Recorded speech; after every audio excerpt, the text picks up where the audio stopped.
And of course I covered that so I couldn't actually see. And we're live. Okay. Hi. No, we're off to a great start already, aren't we? Right. All right. Hey, welcome to episode 10 of 5 Dumb Things. I am your co-host, Darren J. Gendron.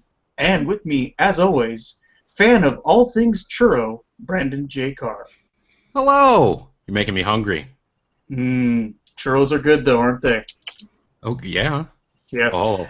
I sometimes have to explain to my son what a churro is, and he goes back and forth remembering whether or not he likes them. It's very tense sometimes. That's just lame. Wait, he That's goes lame. back and forth on He whether goes back and forth. Yeah, I don't understand. It's odd. Hey, we got a great episode for you this week. We have guest judge. She is an actress, she is a comedian, and she is occasionally a member of a metal band. Ladies and gentlemen, Christina Marie Leonard. Hey guys, thanks for having me on the show. Thank you for joining us. I do like churros, so I think your son will eventually come to the, decision to like them. So basically what I'm hearing is that by saying that Brandon, not my son, Brandon, my co-host here, is a fan of all things churro, I just said he's a human being. Is that that's what I'm hearing, right? Yeah. I don't know anyone that doesn't like churros. It's definitely a good litmus test. We could get rid of CAPTCHAs entirely. Mm-hmm. We could just put a yes/no button of do you like churros? Entire robot invasions would be thwarted with that, I believe. But I don't think they're gluten-free, so it might become a problem in California. But most of us here are kind of robotic anyway, so we would feel a CAPTCHA. So what we understand is that Christina believes that everybody who has a gluten intolerance is a robot. Not those with celiacs, because they can't help it. Okay. I don't eat much gluten. That's beside the point. All right. This is how we do things on this show. It's called 5 Dumb Things, and Brandon and I, we will make our cases for the 5 dumbest things in movies, television, music, gaming, and more. And Christina, you will judge us. You will tell us which one of us is being dumb or dumber, and we will keep score, and the score will have absolutely no bearing, but we will keep it. And we're going to start off with movies. Are we ready? Are we ready? I'm ready. That's me asking if I'm ready so that I could actually get the clock out so I could time 5 minutes. Am I ready? We'll find out. Let's start it off with movies. This week it was announced that Spielberg and Ford are on board for Indiana Jones 5. And I'm just going to, give it a preemptive dumb.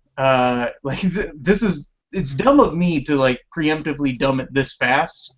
But I still am bitter about how much Crystal Skull missed the mark. It felt like Harrison Ford didn't care during that movie. The special effects were not that epic scope that we're used to, and it just, I don't know. In fact, I don't even know off the top of my head if Spielberg is producing or if he's directing. He's directing. He's going to be on as director? Yep. Okay. And Lucas, nowhere near to be seen on this one. No George Lucas as producer, Nope. Which was part of the triumvirate of Indiana Jones formulas. So I don't know what to feel about this one. I'm almost out of dumb things to say about.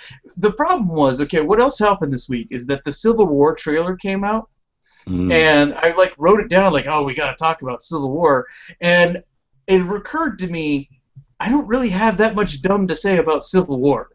I'm currently just I like the way the Spider-Man looks. I like the way the Spider-Man sounds. I love the way that Black Panther looks. Don't know how he sounds. He's not allowed to talk. Don't be crazy. But he got to punch a motorcycle, so that's interesting. Whenever motorcycles are involved in a punch, I like that. So, but it's Indiana Jones. Indiana Jones has some great motorcycle punching scenes.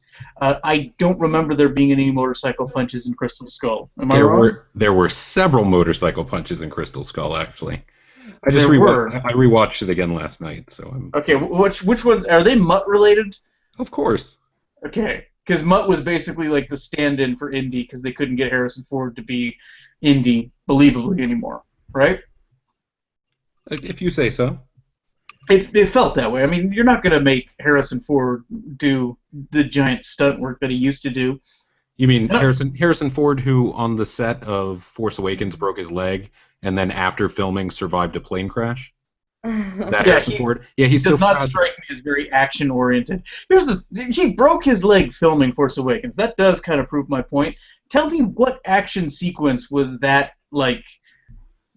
What did he do? What scene was it that he broke his leg? By all reports, it was the door of the Millennium Falcon that opened too hard and fast onto him. So it's the first appearance of him, like the "We're Home" scene, right? I would imagine. No, because they got out of the Falcon when they were outside Maz Kanata's place. So walking through a door was a little bit too intense for him right now, and it's forgivable. He's an old dude, but it's like Indy 4 at this point. I believe it's going to take place in the '60s if they actually pretend that Harrison is as old as he is, right? Well, and also Crystal Skull was 57, so they're practically in the '60s anyway. When did Crystal Skull come out? Was that 2008? I think 2008. Maybe 2006. That was 8 years ago. Okay, so yeah, they're basically letting it age accordingly because Last Crusade was about 30 years ago, and that takes place in 45. So this would be. Did I do the math wrong? Yes. Yeah, because that would be like 75 now. Or was Last Crusade in the beginning of the war? No, Last Crusade came out in '89. Yeah, so but when does it take place? Like World War I? No, it's World War II. They're Nazis. No Nazis. Oh, right. No Nazis in World War I. Sorry, Dad. 38. Takes place in 38, so there's a 20-year span between the two. Okay, so 5 should be taking place in 1968. Well, that's great because that's sneaking up on Summer of Love territory, and the only thing that would make an old guy Indiana Jones movie better than you could possibly imagine is it happening surrounded by hippies. Yeah, but he's also a college professor that bangs his students. True, but maybe not at this point. You think he's slowed down in his old age at this point? I don't know. It is Harrison Ford. So wait, let me see if I have this straight. At his age, he is still allowed to motorcycle punch people, but not bang his students.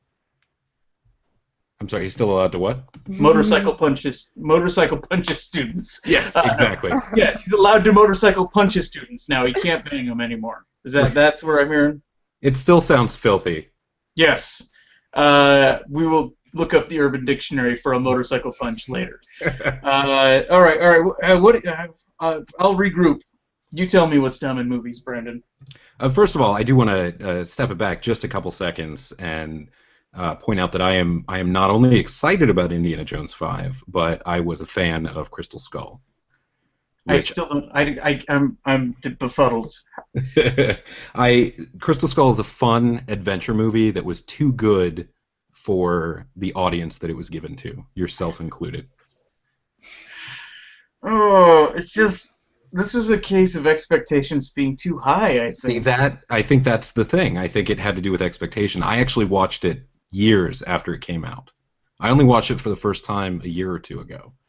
And the problem I have with it is that the bad sticks with me. Well, except for Mutt Williams, apparently. I barely remember Mutt in there. But I remember the monkey vine scene and the refrigerator. And that's it. Well, and that's most people's criticism, that in a movie series where a guy pulls out a beating heart, where an ancient Templar knight allows people to drink from the Holy Grail, and where a chest from the Bible melts off a bunch of Nazi faces, of course someone couldn't survive a nuclear blast in a lead-lined refrigerator. I've actually heard an interesting theory on that recently. Is he still immortal? Is that what it is? Well, he's partially immortal at this point because he drank from the Holy Grail. Uh-huh.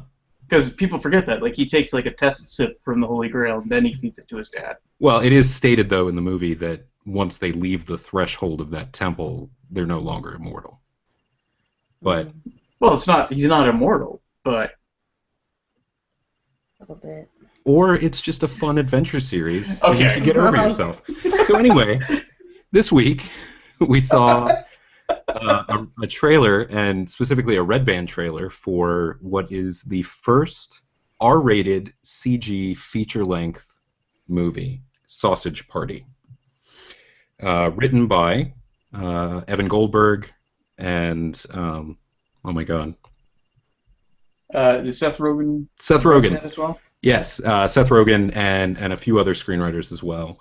And in the even in the trailer, it says things that make me go back and forth, where it says, "From the people that brought you Superbad." I think, okay, I like Superbad. And Neighbors. I didn't like Neighbors. And This Is the End. Oh, I liked This Is the End. And then it just keeps going back and forth, like, oh, okay. And it is that same group of people that have been making movies together for a while. Mm-hmm. The trailer basically tells us that all of the food in the grocery store wants to go home with us. And then it does, and there's something of a love story between a sausage and a very inappropriate-looking hot dog bun. And they finally get to someone's house and discover that food is meant to be chopped up and eaten, which they never considered. And it becomes a horror movie in the trailer. In the Red Band version, there's a lot of swearing. It's a Seth Rogen film, so of course the hot dog that he plays gets high at some point. The voice cast is everyone that you want to hang out with. I think Christina has not seen this trailer. Oh, no. Right on that? You're gonna have to check watching it out. that after this, yeah. That's the thing, is it looks like it. I mean, it has a lot of potential because there's a lot of swearing and there's a lot of just bizarre stuff going on. And the voice cast is Kristen Wiig, James Franco, Jonah Hill, Paul Rudd, Salma Hayek, Edward Norton, Seth Rogen, Michael Cera, Bill Hader, Danny McBride, Craig Robinson. Of that whole group, what the hell is Ed Norton doing in that group? Maybe he hangs out with them. He plays a character named Sammy Bagel Jr. Okay. So anyway, it's a weird blend of This Is the End style humor and I don't even know what to compare it to, because R-rated cartoons are so few and far between. You've got your Fritz the Cat, you've got Cool World, which was half cartoon. I can't, off the top of my head, think of anything else. The original cut of Monkey Bone. Was that R? Really? It was going to be an R, and then they handed it to Chris Columbus, and he chopped it back into a PG-13. I'm trying to think. Who Framed Roger Rabbit got close, but I think they were always pushing that PG-13 envelope. I think if it came out like now, it could potentially get an R. Which is unfortunate, because Who Framed Roger Rabbit is a perfect movie, and I would hate to see it changed. These are like all movies that my mother had me watch and was like, oh, that's shockingly inappropriate. Oh, really? Yeah. So I can now understand that's what happens when you're on the border of PG-13 and R. You upset my mom. Right. Well done. Cool Yeah. World I saw with my dad in the theater, and I was probably not old enough to see Cool World at that point, but I remember that very clearly. It was a fun father-son bonding thing. I would say that's a Brad Pitt movie too, right? Yeah. Yeah. Yeah, he plays the cop that canoodles with the cartoon. But Sausage Party, like Sausage Party. Sausage Party isn't. It's R. It's an R-rated movie, 100%. I mean, the bun looks like a vagina. Right. Yes. Yeah, absolutely. I'm surprised that's voiced by a man, but I guess that's how you make it less, you know. No, the bun's voiced by a female. The sausage. Yeah, Oh. It's a romance. Seth Rogen plays the hot dog, That makes more and the sense. bun is It's Kristen Wiig. It's Kristen Wiig. Yeah. And Salma Hayek plays Teresa Taco. Oh gosh.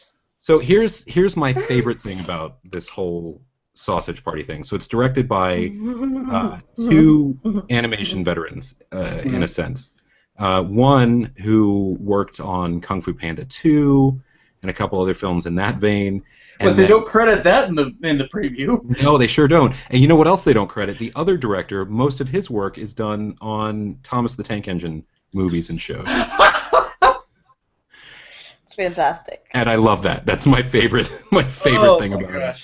Because I have seen so many episodes of Thomas the Tank Engine and have always wanted it to take an R-rated turn at some point.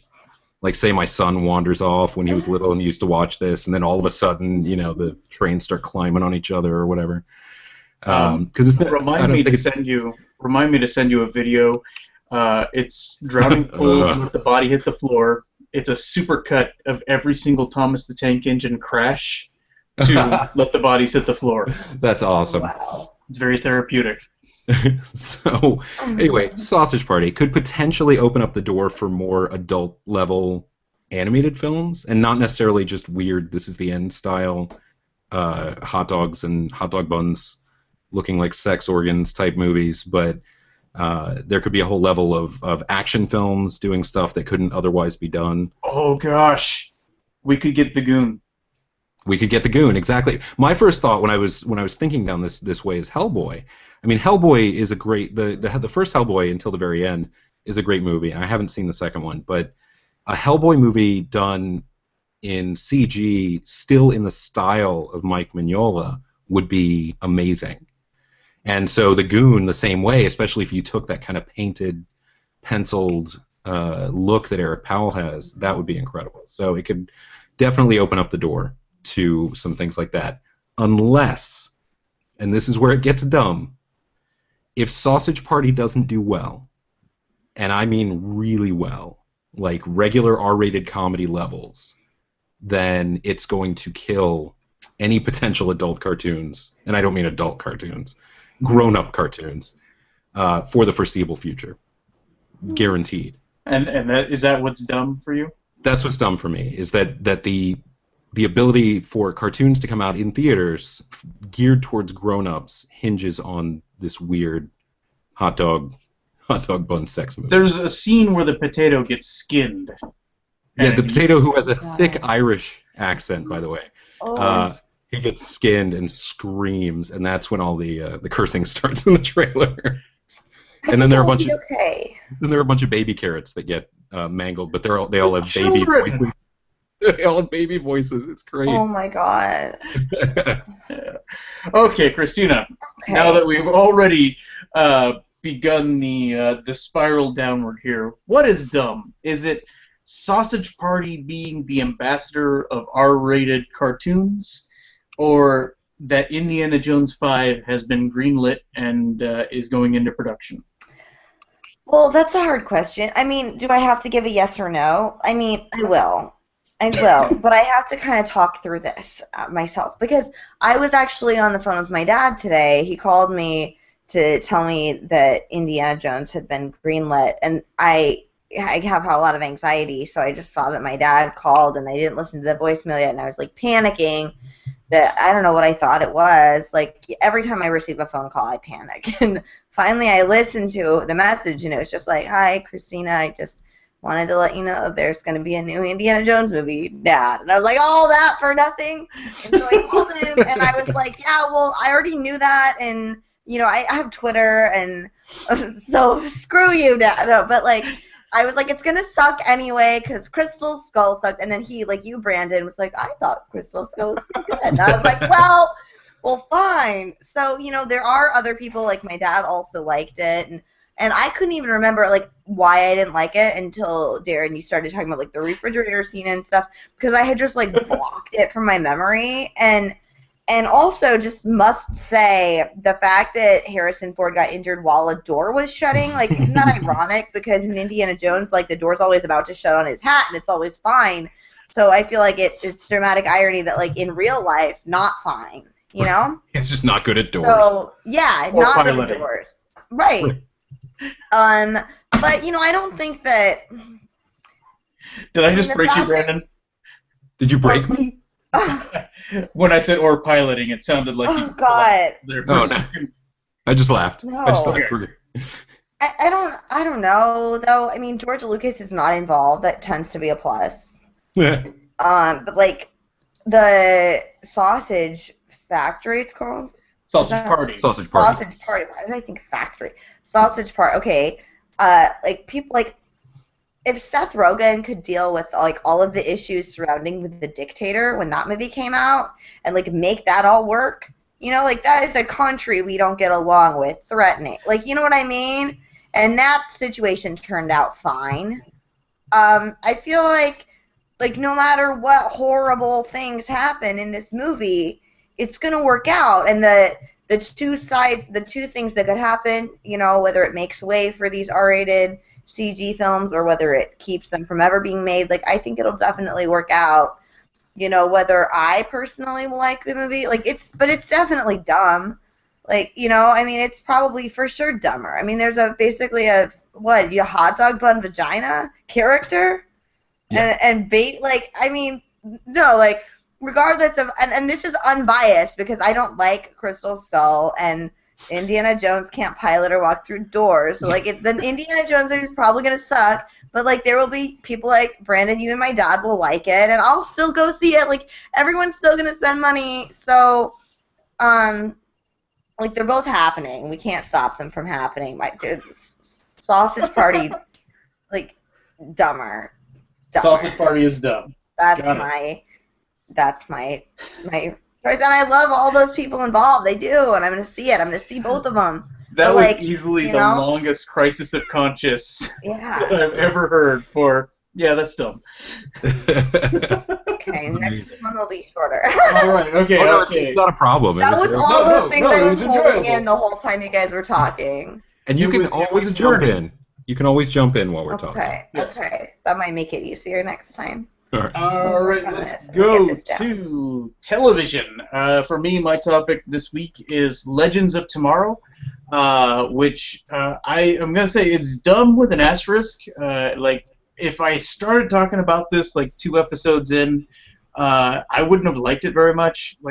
Legends of Tomorrow was paling so much in comparison to Arrow and Flash, which are set in the same universe on the CW. And the problem that I was having is that the cast wasn't clicking, the chemistry was off. They had taken characters from Flash and from Arrow, and they just weren't gelling together. But that is fixed. And I also can sort of pretend that it's a weird sequel to Doctor Who, because you have basically you have Rory Pond as Rip Hunter, so he's now just a time traveler dude, just going through and putting together his little team in his TARDIS or time ship, whatever. There's still 2 huge problems on it that just bug the hell out of me. Is that when they grabbed characters from the other shows, they grabbed White Canary, formerly the first Black Canary. She went through and they did this whole big giant crossover on Arrow with John Constantine showing up to fix her bloodlust. And then they had her bloodlust just showing up, and she was complaining about it in Legends of Tomorrow. They missed the last thing that they did to the character to send her off to Legends of Tomorrow to make her different than what Speedy was going through on Arrow, and then they just ignored that basically. And then the other problem that I was having with it is that one of the running plot lines they have is they can never find Savage. They don't know where he's going to be in time, and so they always have to spend time figuring out time and location where Vandal Savage is going to show up. He's the main villain of the series, and they're slowly going back in time to try to find a point where they can kill him. 2 of the characters on the show were Hawkman and Hawkgirl. They are 2 characters that have been ritually murdered by Savage, on the regular, 200 times. How did Hawkman not at some point sit down and write a detailed list of, and then he murdered me here, and then he murdered me here, and then he it's 200 different shots there to catch him as they're trying to do the murder thing. That it bugs me. They had a guy that was there that kept running into Savage. They could have just asked him for 200 points in time. Possibly because they wanted more than 1 episode of their series? It's like a forced plot hole, It's they knew it. Well, they should have tried to at some point, and then said, well, now the timeline is different, because something make it so that they messed it up at some point. They go back and they try to stop the second one, and everything shifts just a little, so they can't find him on the third one. But they're also trying to go from past from present to past. They've only rarely jumped all the way into the future once, and then they jump back into the past. So I'm a little bit grumpy with it right now. That the White Canary plot hole really bugs me. It bugs me every time they bring it up, her bloodlust. But at the same time, like, I'm still watching. It's still a show that I'm rather enjoying. I mean, it's the Atom and Hawkgirl and freaking Rip. I'm wanting them to get more into the past, to start bringing up some of the cameos that they've hinted are coming. Like Sergeant Rock and Red Tornado are supposed to be showing up. And Jonah Hex. And Jonah Hex, yes. Like, as soon as it gets to those, I'm going to get really excited about this show. But right now, it feels like I'm just kind of twiddling my thumbs and waiting. I'm most excited about the Ma Kettle appearance. She's Red Tornado, right? Yeah, I mean the Ma Kettle version of Red Tornado, because Red Tornado has already been on Supergirl. I know, I was being a little bit subtle when I was saying, like, Red Tornado. Oh, sorry. Yeah. Sorry. Spoilers. Sorry. For those that don't know the Red Tornado history, at one point in time, Red Tornado used to be a lady named Ma Kettle who had a pot on her head. Right. She wore that was her superpower. Uh-huh. What? No actual superpowers, just crazy Midwestern lady with a pot on her head. Yep. I didn't know that bit. But I'm really excited. You're making me, regardless of the fact that you're, like, disappointed in some respects with certain things that are happening, you're making me want to watch the show, because I've been wanting to watch this show for a while. Yeah, I think it's definitely... I've seen the other ones you referenced. I feel like it's going to be a good binge show. Like, if you can find a way to binge a bunch of episodes now and then catch up, it should be good. Mm-hmm. If you did the, like, episode by episode for, like, those first 3, I imagine a lot of people gave up on it. Yeah. Yeah. Brandon, you tell me, what is dumb in TV? Well, for almost the history of television, they've been making series out of movies, turning films into TV shows, everything from... And a lot of these examples, in general, are kid-related, that have turned into... Like, Ghostbusters became the real Ghostbusters. Back to the Future? Back to the Future became an animated series. Bill and Ted became an animated series. Millions. We've hit a certain rut here, but yeah. Right. But more recently, we've seen things like Hannibal and Bates Motel. There's an upcoming Exorcist series that Gina Davis was just cast in. 13 Monkeys. 13 Monkeys. Oh, now I'm blanking. I had a whole list earlier. Anyway, it's a thing, and one that just got announced recently is a TV series based on the 1988 cult film Heathers. Oh my god. Now, is that a good oh my god, or is that a... Yeah. I was going to say how much I love Gina Davis, but, like, Winona Ryder, like, I wanted to be her. I know I'm blonde now, but it didn't used to be that way. No, I you know what? I completely understand it. Heather's... Like, I almost started shoplifting because of her. Go on. Now I just feel red vines and flappers. I almost gave birth to a Vulcan. Anyway. Sorry, continue. I don't know that Winona Ryder will be involved in this series, although they had talked about at one point doing a movie sequel dealing with the kids of the people who went to school in Heathers, of that clique, or the people, the surviving people in the film.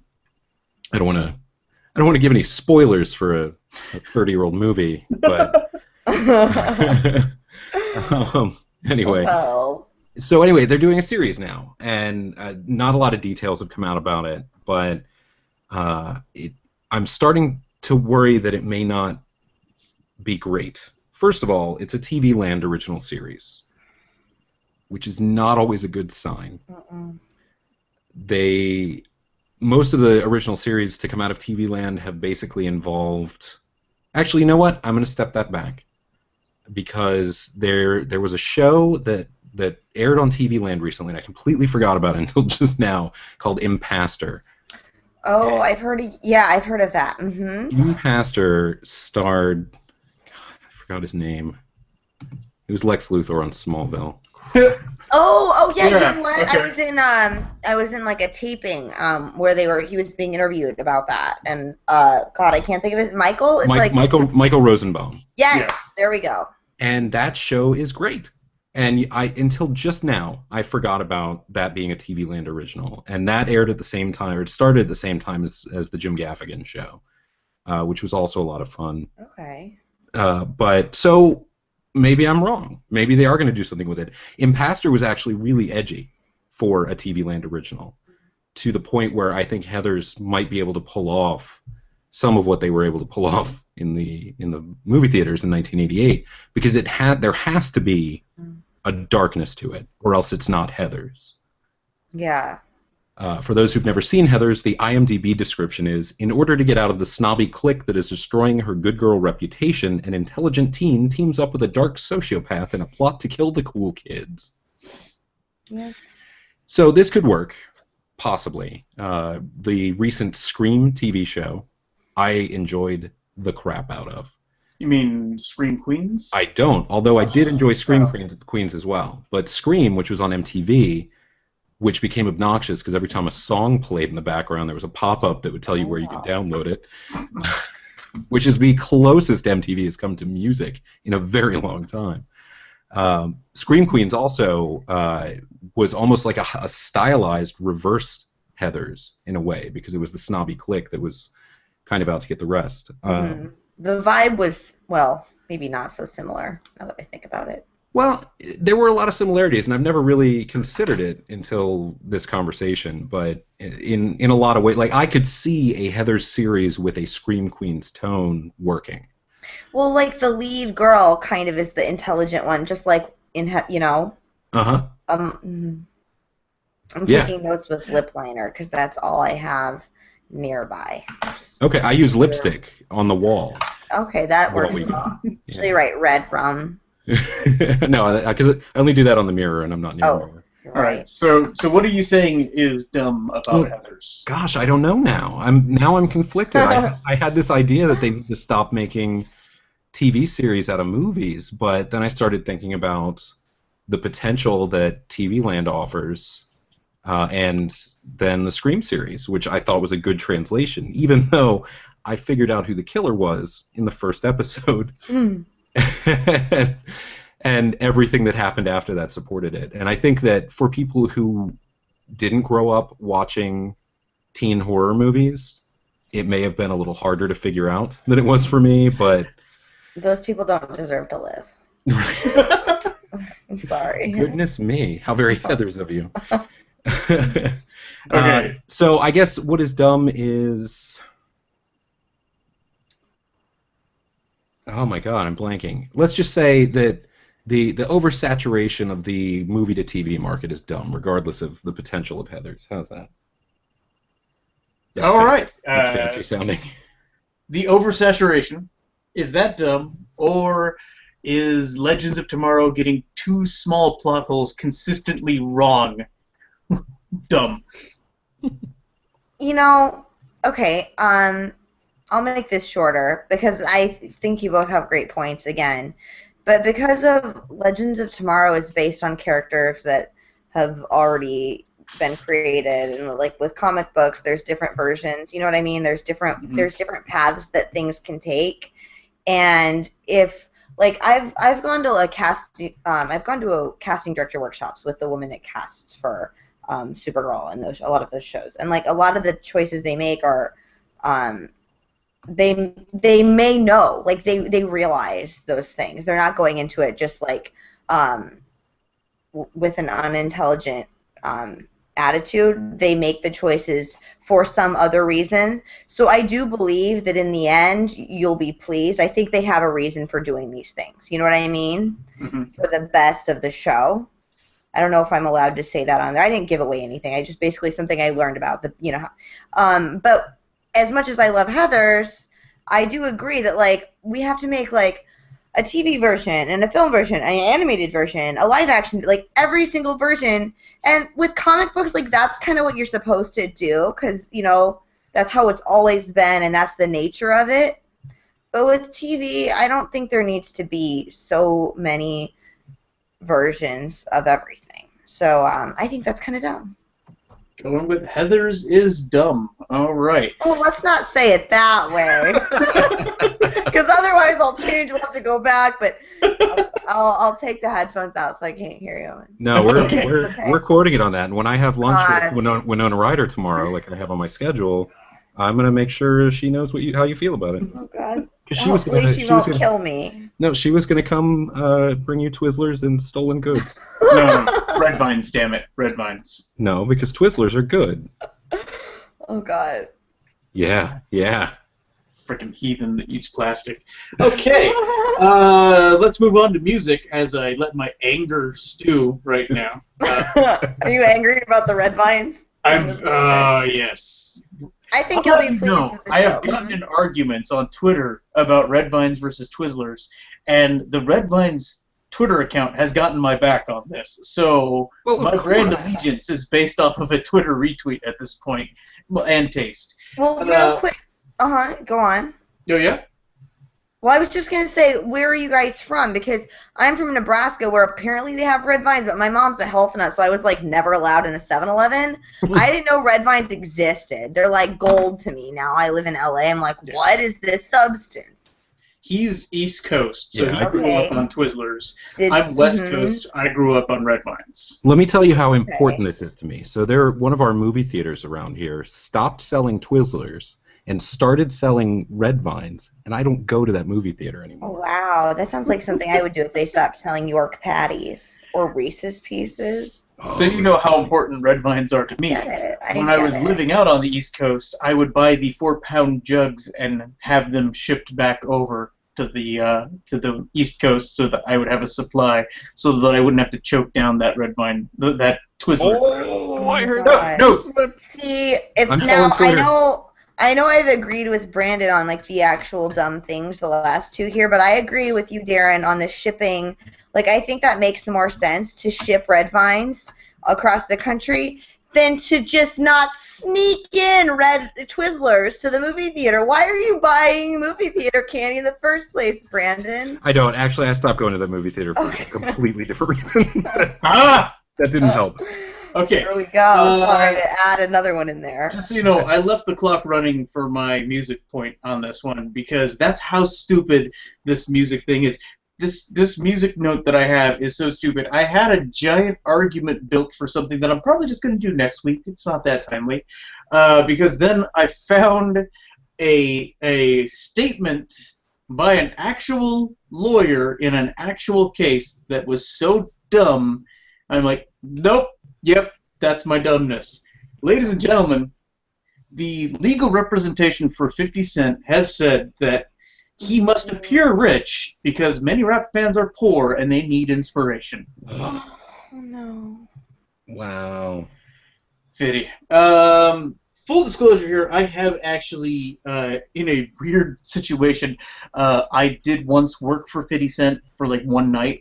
That being said, he's kind of being a douche here. I don't know if anybody knows the actual situation here. He got sued for a defamation of character, I think it was. He released a sex tape that he was not supposed to release. Completely illegal. He got sued. A massive judgment got thrown at him. Instead of paying this judgment, he is trying to file bankruptcy to duck out on it, basically. He's trying to claim that he's not worth millions right now. Yeah. So they're trying to make the argument that he just tries to appear rich, that he's not actually rich. And it's worth noting that since this trial started, he has appeared in at least 3 Instagram photos next to stacks and stacks of money that he, in hindsight, is saying are fake. Yeah. But one time he actually spelled out the word broke Yep. with giant stacks of cash. Because he's an asshole, people. Yeah. He's not being very gracious throughout this process. No. Yeah, that seems... I mean, like, when I saw Straight Outta Compton, I was surprised that they weren't making that much money. But, like, we find out later it's because, spoiler alert, their manager had been, you know... Well, anyway, so in my mind, like, there's possible a lot of comedians aren't as rich as they appear to be. But if he's putting Instagram photos, like, I mean, shit. He's like doing things like bragging about the Bentley that he just bought, and then he swears that the only reason he could afford that Bentley is because he took his other Bentley and turned it. It was a trade-in. Gosh. No, he's constantly flashing his cash and things like that. And the thing is like, when that first lawsuit came, there was an assessment of his net worth then. He has a lot of finances in offshore. 50 Cent owns Vitamin Water. Yep. Like, the dude has... That's actually, by the way, in case people are trying to figure out how and when, he hired me for a Vitamin Water gig once. Oh, God. That's what I would get at the movie theaters with my red vines. Now I feel like I have to, like, sneak in my own, you know... Water. Just water. Exactly. Red vine water. Kombucha. Yes. No, what you do with the red vines is that you get like a Dr. Pepper. Oh, don't say use it as a straw. Jeez. Use it as a straw. Yes. So good. So gross. Yes. All right. You tell me, Brandon, what's dumb in music? On the cutting edge of technology, there's been a patent filed in the EU.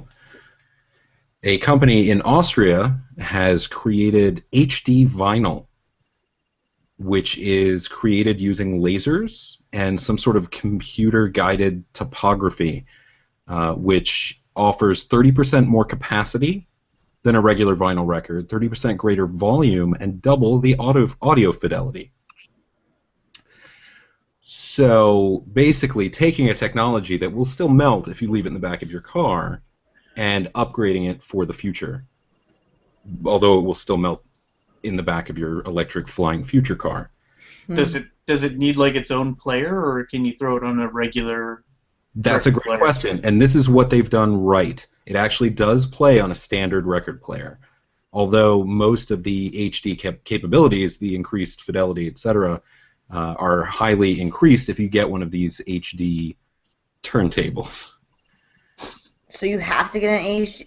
You can use it on a regular one, but you can also get an HD turntable that will make it sound the highest quality it can. Is that what I'm getting? Right, exactly. Okay. So it basically has to do with the positioning of the grooves, and they're able to go deeper into the material by, I'm assuming, a little bit, because it's still just a chunk of vinyl. And there's a reason that they're doing this, because there was another huge surge in vinyl demand last year. It's actually been going up. Last year, sales were up 30% on vinyl, which is crazy, but there it is. That's like saying that there was a huge splurge in cassette tapes because Guardians of the Galaxy Volume 1 soundtrack came out on the cassette tape. Right, but that was limited, though. That was not widely produced, and it's interesting if you go into Books A Million or Barnes and Noble, they are selling vinyl, and a lot of the smaller CD and record shops are starting to perk back up as a result of this. And in fact, according to one of the articles that I read, vinyl is actually producing more revenue than ad-supported streaming, which is a big deal. Because that seems to be like combating the future with the past by putting out all these vinyl albums. I mean, I've got 2 record players in my house. My first music player was a tiny little record player that had a tiny little record of Dolly Parton and Kenny Rogers doing Islands in the Stream, and I listened to it over and over and over again. So I enjoy a record player. However, I think investing a lot of time and energy and money into creating the next level record is dumb. I just want to say the first record that I ever bought, it was a Burger King special for Alf. Oh, wow. Was it a song about eating cats? I believe it was. I'd have to check. It was definitely... maybe? Nah, they don't necessarily put the cat eating thing with eating Burger King. What the hell was the song about? I don't know, but it also came with a puppet. The record came with a puppet? Oh, was it like a hand puppet? Like the kind where you put your fingers in the arms? Yeah. Cool. Oh my god, I remember that. Yeah, giving Brandon flashbacks now. Awesome. Wow. All right. So anything else to say on the HD vinyl coming back? Okay, Christina, what is dumb? Is HD vinyl dumb, or 50 Cent having to appear rich dumb? I'm not surprised about the vinyl. I mean, there are so many hipsters. Mm-hmm. Like I have friends in college that I'm surprised this didn't happen sooner. You know what I mean? And I also like records. I used to listen to my parents' records a lot, but that's beside the point. The 50 Cent thing, I don't even want to call him 50 Cent. Like, I'm very biased because I like records. I don't like 50 Cent. I really don't. I don't 50 Cent. Like, oh, like okay. If you like, you can call him Curtis. Curtis? Yeah, call him Curtis. I feel like that's more disrespect. Like, if I call him... That's his actual name. It is his name. Yeah. That's his name. If you call him something Curtis. by a completely different name, that's You're the right, most that's true. Okay, call him Curtis. No, I'll call him Curtis. All right, so Curtis. Oh, Curtis. I'm also biased here because I used to get picked on the bus because I used to listen to my parents' records and I didn't know any of the words to any songs by Curtis like all the other kids did. I just listened to Beach Boys records and Star Wars records and like Uriah Heep. So I didn't know. So just based on like me getting picked on because of him, I'm gonna go with 50 Cent's BS is stupid and dumb. All right. There we go. Curtis Jackson is dumb. Sorry, Got Curtis. it. All right, let's move on to gaming.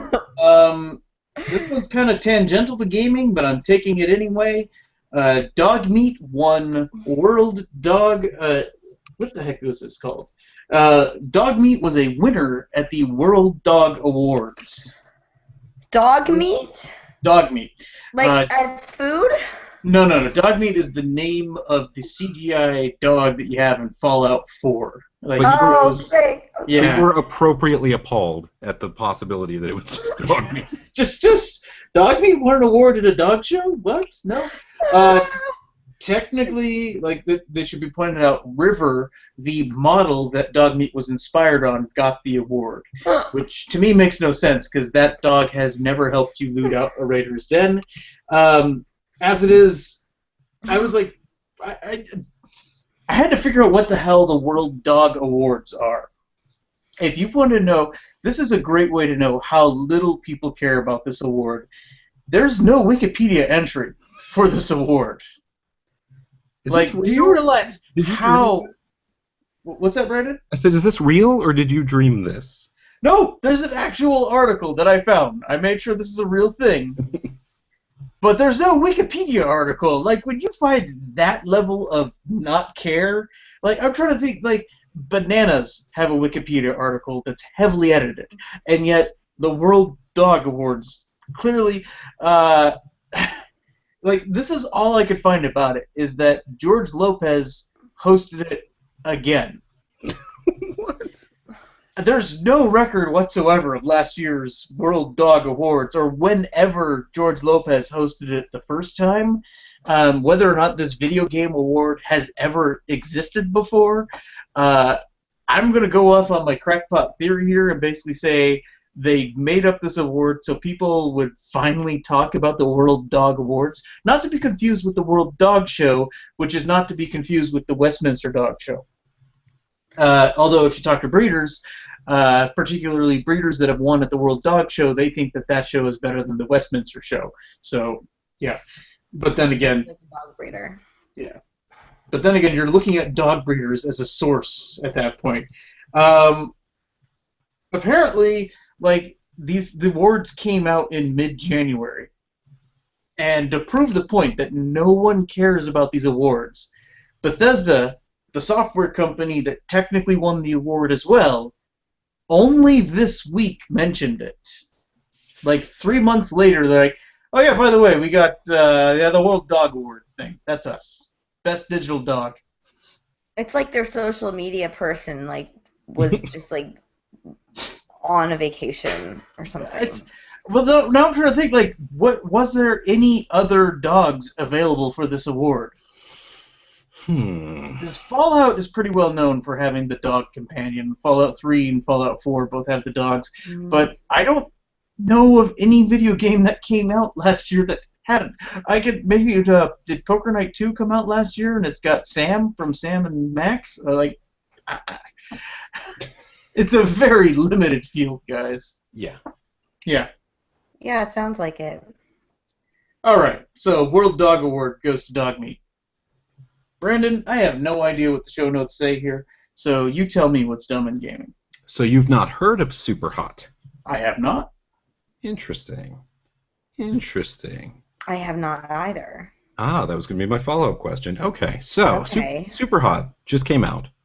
It came out at the end of February on Windows and OS X, Linux. Just came out on the Xbox One, or it's about to, or something. So this was a game that was originally created as an entry in the 7-Day FPS Challenge in 2013, which apparently is a week-long first-person shooter challenge that someone has, where people have to make a game in a week, and I'm assuming it won. I watched some gameplay of it today, and it's...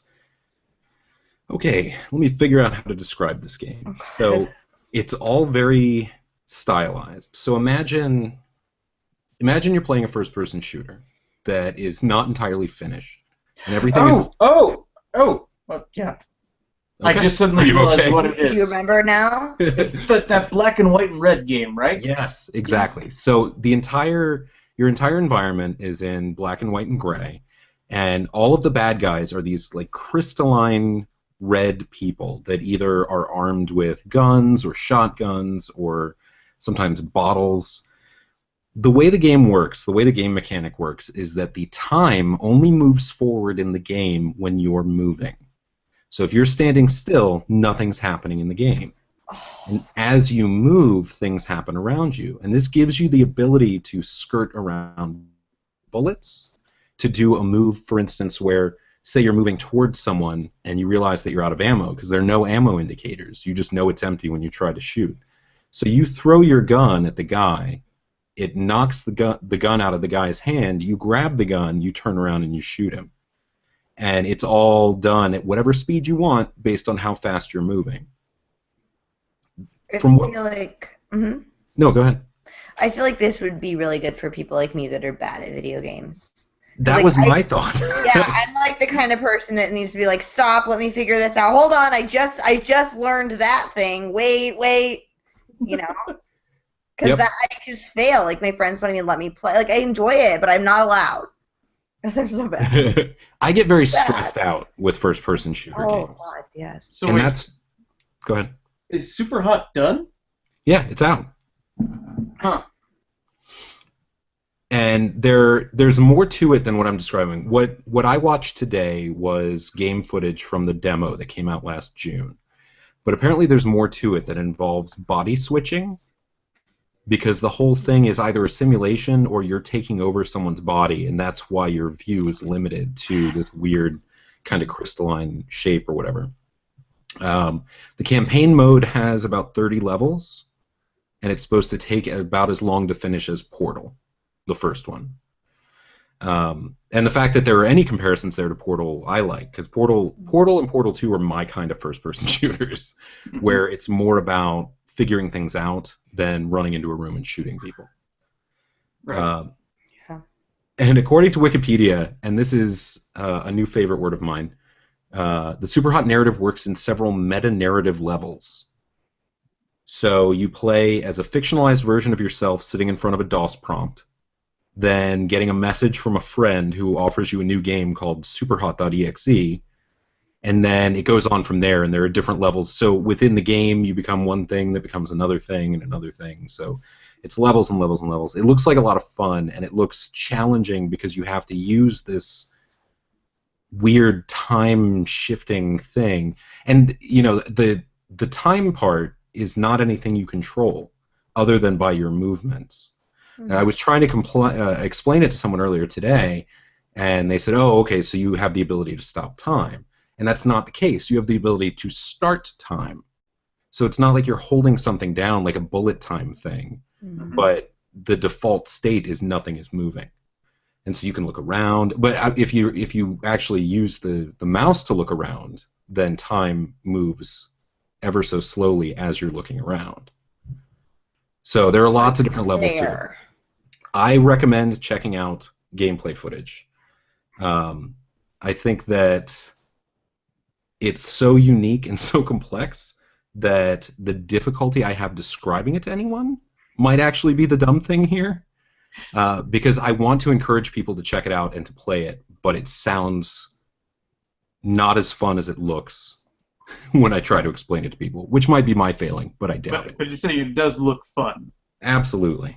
Okay. So, Judge Christina, what is dumb? Is the inexplicable, slippery narrative nature of Super Hot dumb? Or is dog meat winning an award at the World Dog Awards, which may probably be a fever dream that somehow has an article about it online?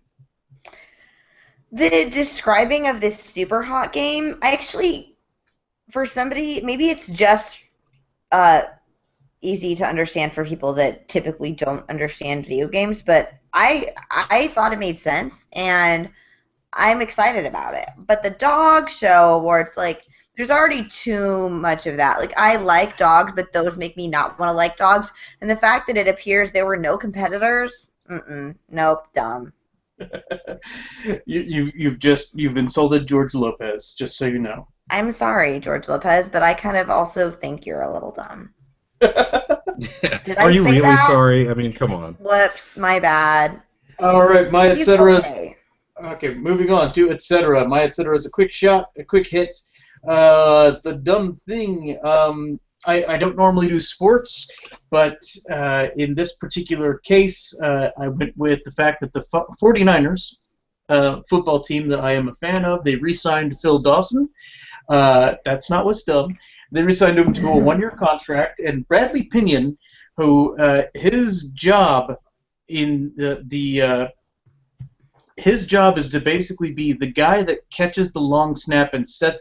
Phil Dawson, by the way, is the field goal kicker for the Niners, and his Bradley Pinion's job is to set the ball down and ready to get ready for the field goal kick.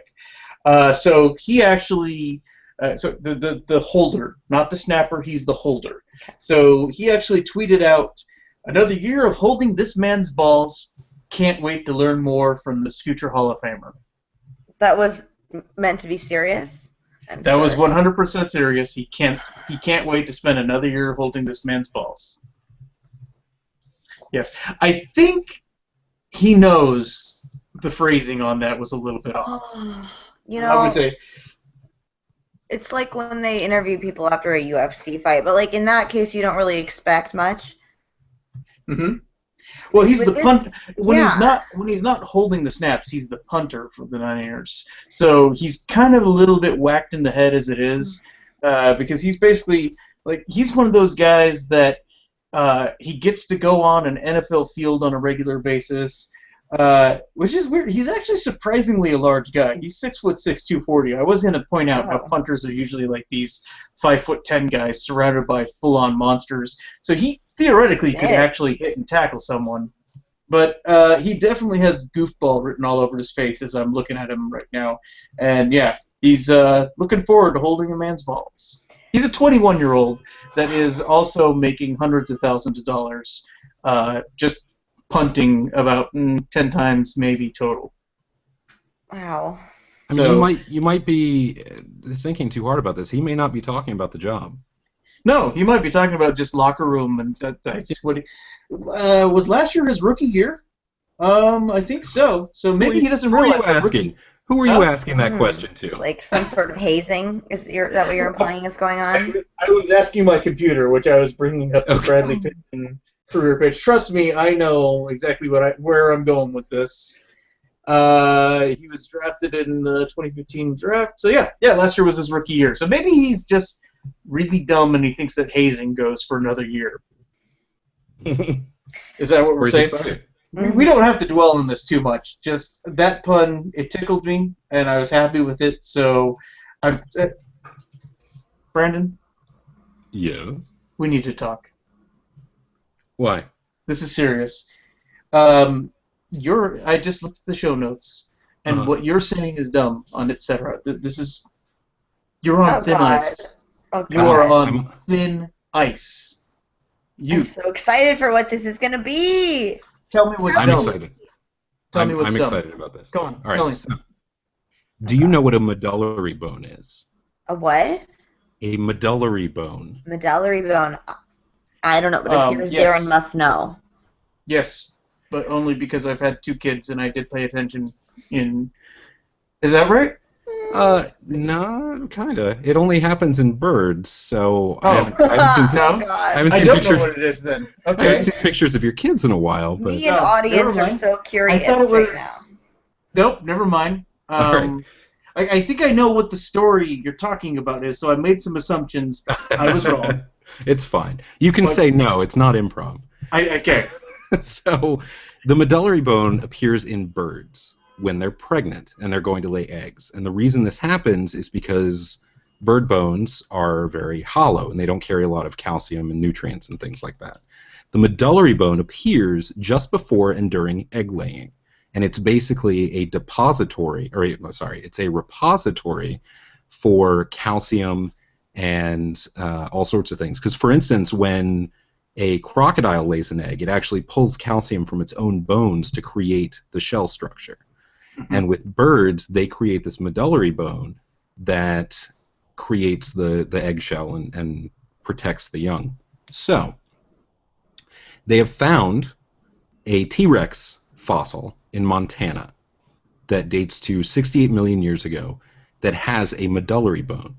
And this is important for two reasons. One, it furthers the connection between dinosaurs and birds, which a lot of people just take for granted at this point. But two, one thing that they may be able to find in this medullary bone is viable Tyrannosaurus DNA. Now, this is where I have issue. What the hell is done with that? Jurassic Park, have you seen it? That's and my. The fact that my first thought was, ooh, my next pet, and then remembered that I've locked my cat in my room so that I could film this podcast. Yeah, I don't think a T-Rex would take kindly to being locked in another room. No. Now this is on the pets. This is on the heels of another scientific thing that they've done, where scientists basically grew Deinonychus legs on a chicken embryo. Mm-hmm. Very excited about that. Right. What? So Deinonychus, unless I'm mistaken, they were the little like chicken-sized. Pretty much, yeah. Dinosaurs. Okay. Which it's I want to say it's the science of the chicken legs thing. Calling it a Deinonychus is a bit of a misnomer. It's more of a chicken raptor. Like they're unlocking existing dinosaur-esque DNA that's in a chicken to begin with. Right. They're turning off tags that turn things on. The idea is that they are trying to develop a small domestic dinosaur. Yeah. Yeah, they're trying to get rid of the wings, get it back to having claws, getting it back to having teeth, and keeping the feathers. That sounds great. Yeah, sounds really smart. But what they might be able to do as part of this process is if they can find a viable DNA strain, then they can basically see which of these tags are turned on and off, and they can compare modern bird DNA and dinosaur DNA in a way that they could basically replicate it within a birdie framework and create dinosaurs. Yes. Which is A, exciting, and Pet B, dinosaurs. really dumb. It's there are only, I mean, pretty much any quote by Ian Malcolm from Jurassic Park applies here. The fact that we're just laughing like children, not helping. There's definitely a part of me that's very excited about this prospect, and then there's a part of me that remembers Jurassic Park and Jurassic Park 2 and Jurassic Park 3, which was a disaster in and of itself, and then Jurassic World, knowing that it never goes well, and whatever controls that they're going to try and put in this, life finds a way. House cats. House cats is how it went well. We took jungle cats, and we did this over a very long period of time. We bred them tinier and tinier and tinier, so they're still assholes, and they still try to bite and scratch you all the time. See? Yep, got scratches there. But we made it to the point that their bites and scratches are fairly harmless, and we love them. Probably not going to kill us. Yes, and a domestication process that takes thousands of years is far removed from, hey, I grew a dinosaur in the lab today. I wonder how many people died trying to domesticate house cats. Like, was it like a Jurassic Park movie? You know, I never thought about that. But like, was that terror? Sorry, just no. It's a good point because in the beginning of that, there must have been casualties. There's no way that someone just went up to a tiger and was like, "Sit." Unless you were Pocahontas. Right. And that was all. That was another of my dreams. Pocahontas. Okay. Played by Winona Ryder. So anyway, Jurassic Park happening in our lifetime, and eating everyone in the world is dumb. So is it dumb that we've found dinosaur DNA and we're also trying to make Jurassic Park, the domestic house version, happen? Because that's the thing. Like you have to realize, like we're not.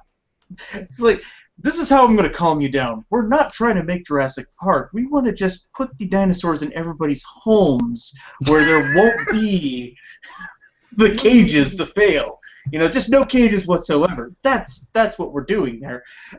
Is it dumb that we are playing around with dinosaur DNA, or is it dumb that Bradley Pinion is looking forward to holding Phil Dawson's balls?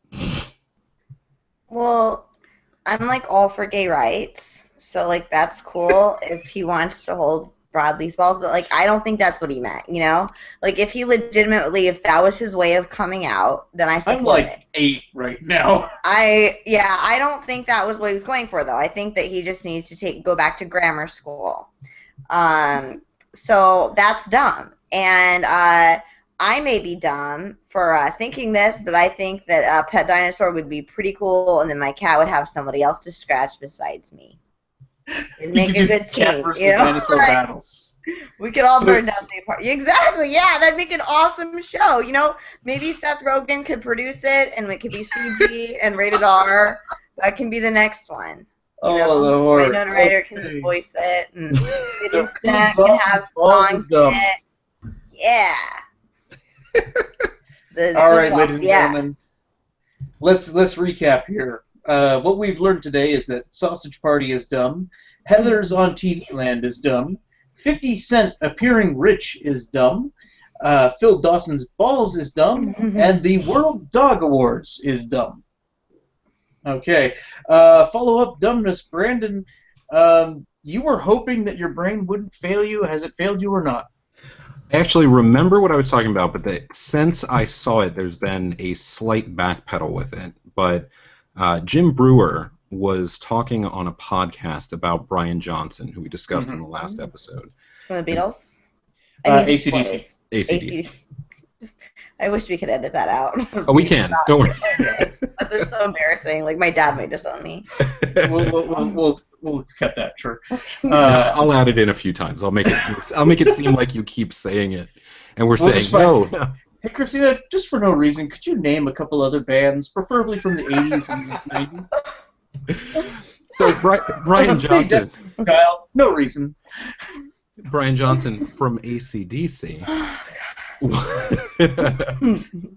was not the White Stripes, right?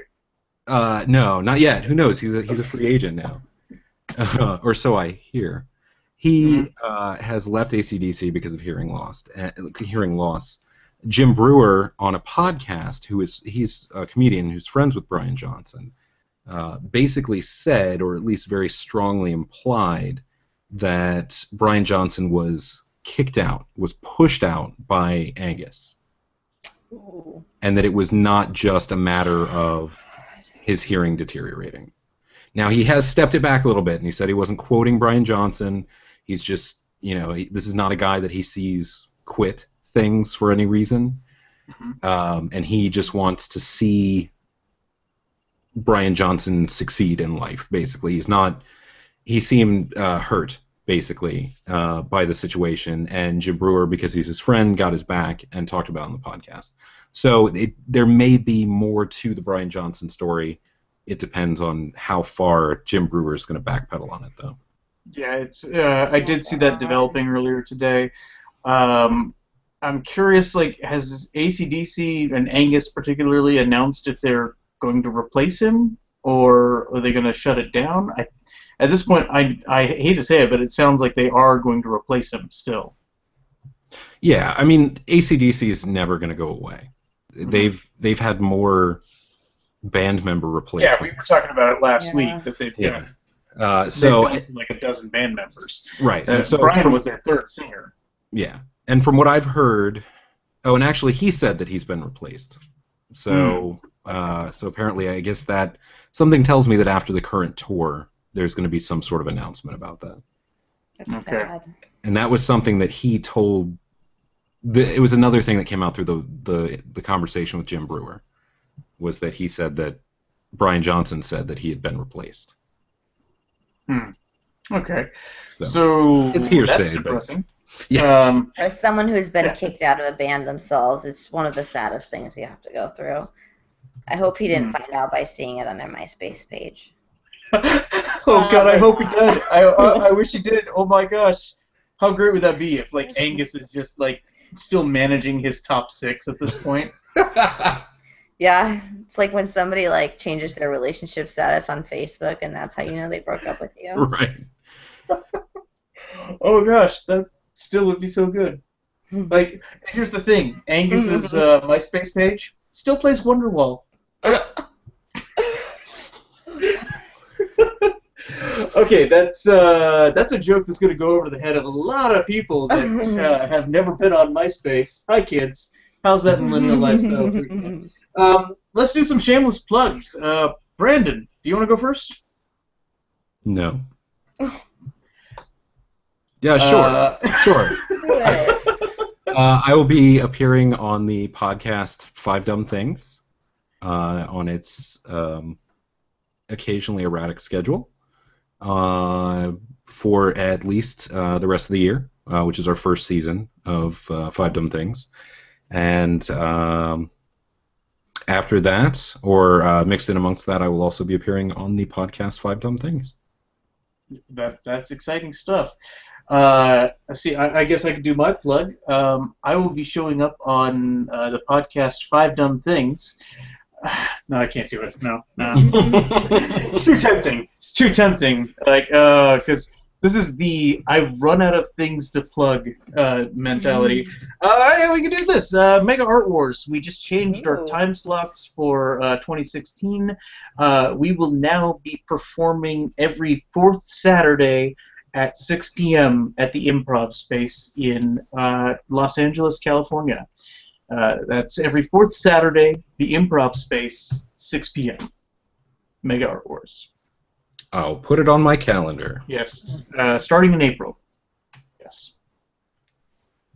Okay. This is the point where I then turn and ask Christina. Do you have anything that you would like to shamelessly plug? Yes. So we're talking about a lot of band things, and I have a web series that's about to come out it's a comedy about a high school metal band. So that'll be coming out in a couple months. We're at that point in post-production where it's like any day now, but we don't have a release date, and there's a few things. So for now, you can follow us on Twitter or Instagram at Loch Ness Series, as in the Loch Ness Monster, because the group of the band name is Loch Ness, and we have a website, lochnessthewebseries.com, which is where we will have the series posted, as well as on our YouTube page, Loch Ness Series. And do you you don't have a set release date, but it's coming in like a couple months, right? Yeah, and we will have a trailer out soon as well. For now, I've been posting on social media, so we have a lot of like interesting comedy and metal facts and memes and stuff like that every day. Some cool news stuff you can check out, and updates about the series as well. And actually, Christina, I just checked the Loch Ness MySpace page, and I've got some bad news. Oh no, tell me. Yeah, you've been kicked out of the band. God, really? Yeah. Is it also playing Wonderwall? It is. It's weird. Oh. It's weird. And there are all these really sparkly graphics celebrating the fact that you got kicked out, which I think is just extra tacky. I'm going to need to have a talk with our drummer. Yeah. Oh, man. Okay, ladies and gentlemen, let's really quickly say, please definitely remember to subscribe to us. We are on both iTunes and Stitcher.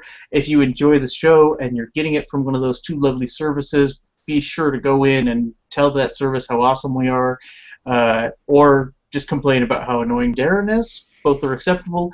Next week we are going to be doing the Doctor Who special. Our guest judge is going to be Lauren Bancroft. And for Brandon J. Carr, I'm Darren J. Gendron, and we've been really, really dumb.